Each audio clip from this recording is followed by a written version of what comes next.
Hello बच्चों, welcome to crash course. बच्चों हम लोग पढ़ रहे हैं ट्रिग्नोमेट्री, जिसके अंदर हम सॉल्व कर रहे हैं एक्सरसाइज 8.3 और क्वेश्चन नंबर 1 हमने सॉल्व कर लिया है। अब हम कर रहे हैं क्वेश्चन नंबर 2। बच्चों क्वेश्चन नंबर 2 बिल्कुल क्वेश्चन नंबर 1 का ही सेम तरीके से हमको सॉल्व करना है। इस क्वेश्चन में बस हमको यहाँ पे नाम नहीं दे रखे हैं। उस वाले क्वेश्चन में हमको नाम दे रखे थे कि हमको इनको कन्वर्ट करना है, लेकिन यहाँ पे हमको सारे के सारे ट्रिग्नोमेट्रिक रेशियोज को कन्वर्ट करना है। किसके अंदर? सेक के अंदर। तो इसका मतलब क्या हुआ, मेरे को यहाँ पर कॉस को कन्वर्ट करना पड़ेगा, मेरे को यहाँ पर टेन को कन्वर्ट करना पड़ेगा, मेरे को यहाँ पे साइन को कन्वर्ट करना पड़ेगा, कॉसेक को करना पड़ेगा और कॉट को करना पड़ेगा। मतलब कि इन 5 ट्रिग्नोमेट्रिक रेशियोज को मेरे को सेक की फॉर्म में लेके आना है। ठीक है, तो सबसे पहला लेंगे जो सिंपल है हमारे पास, जो क्या है कॉस। तो सबसे पहले जो सॉल्व करेंगे वो होगा कॉस। तो ये कॉस को मैं बहुत सिंपल तरीके से सॉल्व कर सकता हूँ। तो यहाँ पे आ जाएगा कॉस ए। कॉस का उल्टा कितना होता है? कॉस का उल्टा होता है सेक। तो ये सॉल्व हो गया, मतलब कि मैंने पहला तो सॉल्व कर लिया। कितना आ गया? Cos A equals to 1 plus 1 upon second.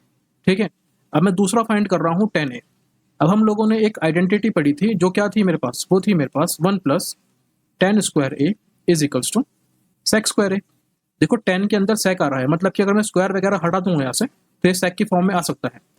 ठीक है, तो मैं काम करता हूँ, पहले यहाँ से 1 को हटाता हूँ और 10 को अकेला छोड़ता हूँ। तो ये हो जाएगा 10 square A is equals to sec square A अपनी जगह पे रहा, ये 1 उठ के इधर आ जाएगा। तो कैसा हो जाएगा? ये हो जाएगा नेगेटिव का। इसको अच्छे से बना लेते हैं। ये आ जाएगा सेक स्क्वायर ए, इधर आएगा, कैसा हो जाएगा? माइनस का हो जाएगा। और जैसे ही मैं यहाँ से स्क्वायर काटूंगा तो यहाँ पे क्या आ जाएगा? यहाँ पे अंडर रूट आ जाएगा। ठीक है, अब अंडर रूट ऐसे नहीं आएगा, यहाँ पे एक साइन प्लस का भी आएगा, एक साइन माइनस का भी आएगा। हमको क्या करना है, हम यहाँ मानेंगे कि जो मेरा एंगल है वो पहले क्वाड्रेंट के अंदर आ रहा है, मतलब कि 90 डिग्री से कम है। इसका मतलब क्या हुआ, मेरा एंगल जो है एक्यूट एंगल है। तो एक्यूट एंगल में क्या होता है, मतलब कि इस वाले क्वाड्रेंट के अंदर क्या होगा, सारे के सारे ट्रिग्नोमेट्रिक रेशियोज जो होते हैं वो पॉजिटिव होते हैं। तो यहाँ पर मैं मान लूंगा कि ये कितना है, ये है मेरे पास पॉजिटिव। तो ये हो जाएगा 10 ए इक्वल्स टू अंडर रूट में सेक स्क्वायर ए माइनस 1। ठीक है, ये मैंने निकाला अपना 10 ए। ठीक है बच्चों, तो मैंने 10 भी निकाल दिया, मैंने यहाँ पे कॉस भी निकाल दिया। अब मैं निकाल रहा हूँ कॉट ए। थोड़ा पेन चेंज कर लेते हैं जिससे कि आपको अच्छे से दिखे। ठीक है, थर्ड फाइंड कर रहा हूँ कॉट ए। हमको पता है जो कॉट ए होता है वो हमारा 10 का उल्टा होता है, मतलब कि यहाँ पे कितना आ जाएगा? 1 अपॉन 10 आ जाएगा। तो एक काम करते हैं, कॉट की वैल्यू कितनी हो जाएगी? Cot A is equals to 1 upon में 10 कितना है मेरे पास? 10 की वैल्यू जो है अंडर रूट में, तो यहाँ पे आ जाएगा अंडर रूट में सेक स्क्वायर ए माइनस 1। ये मैंने फाइंड कर लिया कॉट ए। ठीक है बच्चों, हम लोगों ने कॉस फाइंड कर लिया, 10 फाइंड कर लिया और कॉट फाइंड कर लिया। अब हम फाइंड करते हैं साइन। देखो साइन को डायरेक्ट फाइंड नहीं कर सकते हम लोग, तो यहाँ पे हम लोग फाइंड करेंगे कॉसेक से। ठीक है, तो फोर्थ आइडेंटिटी है मेरे पास कॉसेक।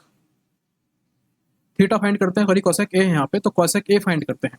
तो हमने कॉसेक की भी एक आइडेंटिटी पढ़ रखी है, जो क्या थी मेरे पास, जो थी 1 प्लस कॉट स्क्वायर थीटा या cot square A is equals to cosec square A. और मैंने कॉट अभी थोड़ी देर पहले ऊपर ही निकाला है। कितना है कॉट? कॉट यहाँ पर मैंने निकाला है 1 प्लस 1 अपॉन में under root sec square A minus 1, और इसका पूरे का होल स्क्वायर हो रहा है, तो कॉट का भी क्या हो जाएगा? पूरे का होल स्क्वायर हो जाएगा। इक्वल्स में कितना आ जाएगा? ये आ जाएगा कॉसेक स्क्वायर ए। तो 1 प्लस 1 का स्क्वायर कितना हुआ? 1 हुआ, और अपॉन में कितना आ जाएगा? अब इस स्क्वायर से ये अंडर रूट कट जाएगा, तो यहाँ बचेगा मेरे पास सेक स्क्वायर ए माइनस 1। इक्वल्स में कितना आ गया है? Cosec square A.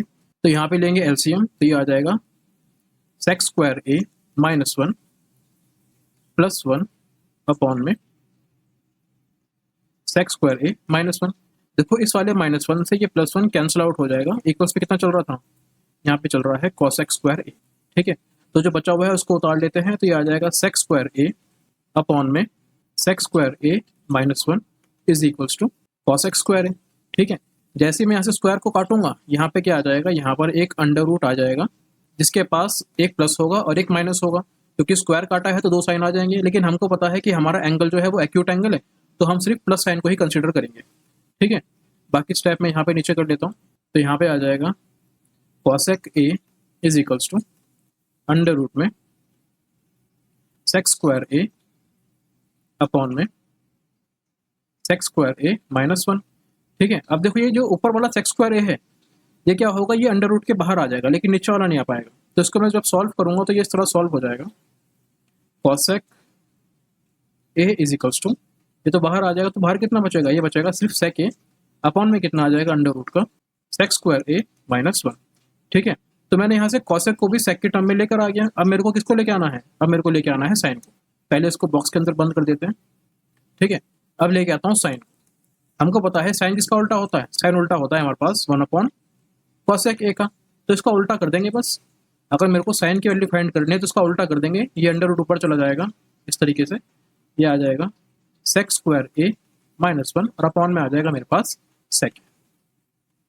ठीक है बच्चों, तो हम लोगों ने देखो सब कुछ फाइंड कर लिया इसके अंदर।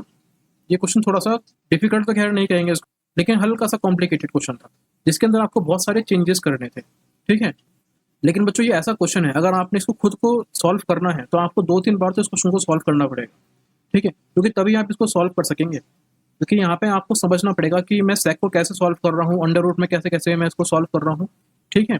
तो बच्चों वीडियो अगर अच्छी लगी हो तो वीडियो को लाइक करें और हमारे चैनल को सब्सक्राइब करें। तब तक के लिए नमस्ते।